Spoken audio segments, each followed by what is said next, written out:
Washington, D.C. sees millions of domestic and international tourists each and every year. The city is home to many beautiful landscapes and historic scenery, but also houses many traits that make the city detrimental to the environment. The energy usage by each building, the continuous expansion of the built environment, the excessive water used by the city, especially in the reflection pool, and the extensive car traffic make D.C. very toxic. Sustainable DC, however, has taken root, offering a plan to make the city one of the most sustainable in the country.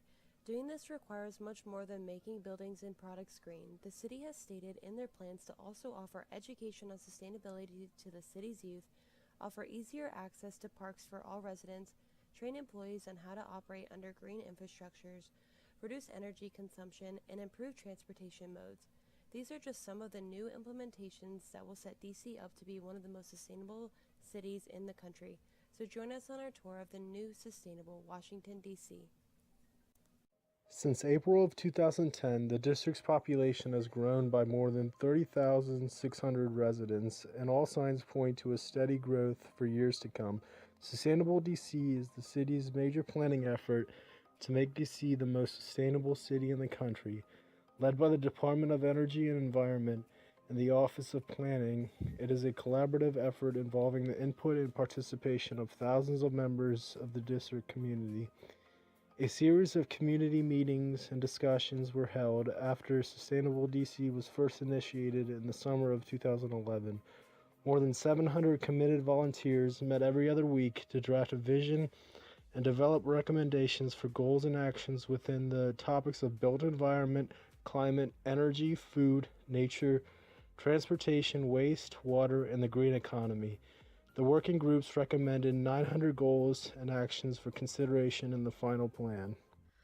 The built environment includes the human-made components of any city and includes everything from housing, offices, and stores to highways, utility networks, and rail lines. Smart new building design and upgrades to infrastructure are needed to improve the quality of life. Currently, the district has a large, complex, and aging infrastructure system that presents both opportunities and challenges. Reducing energy, water, and infrastructure costs through better building and infrastructure performance will result in huge financial saving across the city. The new Sheridan Station property was recently awarded LEED Platinum certification, the highest green building rating available from the U.S. Green Building Council. The DOE's RiverSmart programs help to reduce stormwater runoffs that help the district waterways and Chesapeake Bay. RiverSmart programs provide financial incentives to help district property owners install green infrastructure such as rain barrels, green roofs, rain gardens, permeable pavers, shade trees, and more. These practices allow rainwater to stay on site and soak into the ground, where natural processes help remove pollutants. The district will incentivize reductions in greenhouse gas emissions by developing financial tools to capture the true cost of products and services, including their cost of environmental impacts. One incentive could be in the form of a fee and dividend carbon tax that would first require a feasibility study to understand how to design and implement such a progressive tool. This tax would place a fee on all energy use. Fossil fuels with the highest carbon content would incur the highest fees, while cleaner fuels would incur the lowest fees. As fees increase over time, companies would be encouraged to switch to cleaner fuels and reduce their emissions.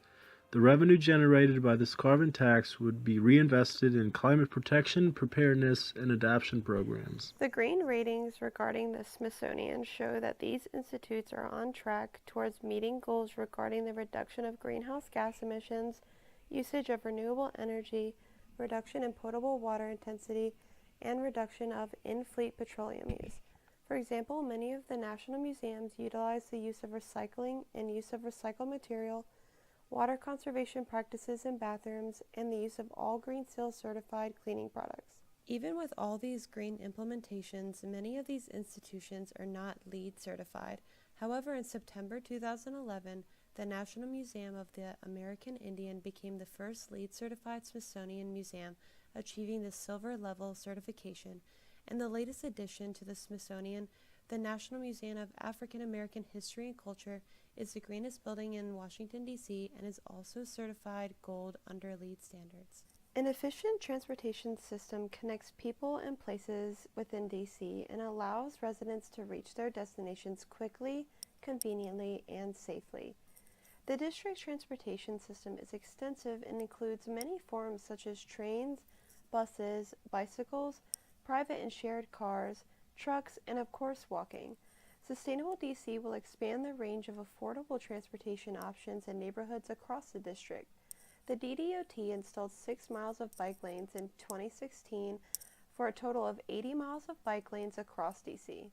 Capital Bike Share has been extremely popular and celebrated its 6th anniversary with more than 420 stations across the city, supporting more than 15 million bike trips since its launch.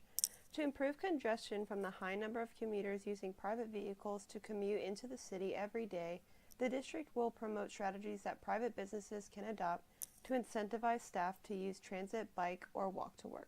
Sustainable DC has made it possible to pass several laws and policies in an effort to reduce the amount of waste created within the city.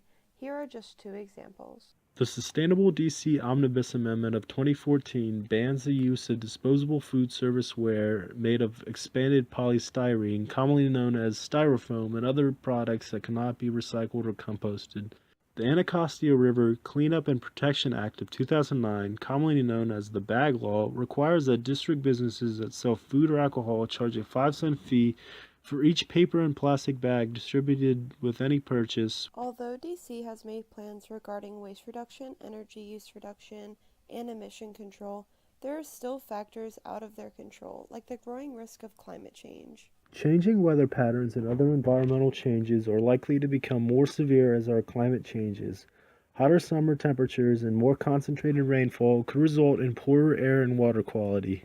Intense storms and rising sea levels increase the risk of flooding across the city, particularly in low-lying areas near rivers, including the National Mall. All of the district's sustainable implementations have paid off, so come and visit the world's first and only LEED certified platinum city.